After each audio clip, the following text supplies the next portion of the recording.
Hey, Michael Church, Crawl Space Ninja. We are continuing our Crawl Space Misconception series, and today we're going to talk about, should you disinfect mold on wet wood? What are some of the steps that you should take to properly address mold? Stay tuned.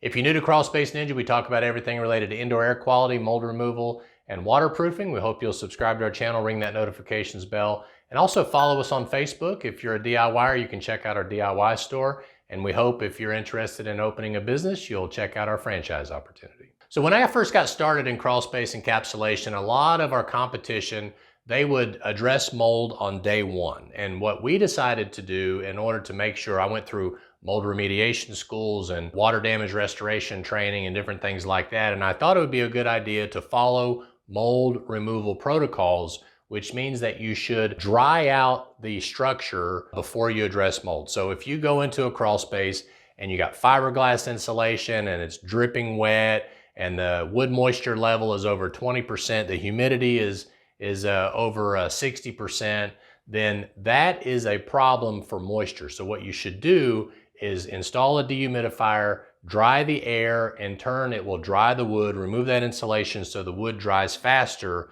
Then you can begin the mold remediation or mold disinfecting process. Because if you apply a mold cleaner or a mold disinfectant on wet wood, it limits its abilities. In fact, it can make it not work at all. And all mold remediation protocols, and even the label that tells you how to address mold on the mold product that you're using, is talking about making sure you remove the mold, dry the wood before applying the mold disinfectant. So just keep in mind that if you're going to properly address mold, we want you to make sure you remove the insulation, you want to lower the humidity, dry out the wood, physically remove the mold if possible, either with soda blasting or scrubbing the joist, and then applying the disinfectant. And if you can, follow it up with a protectant like the Antibec X70.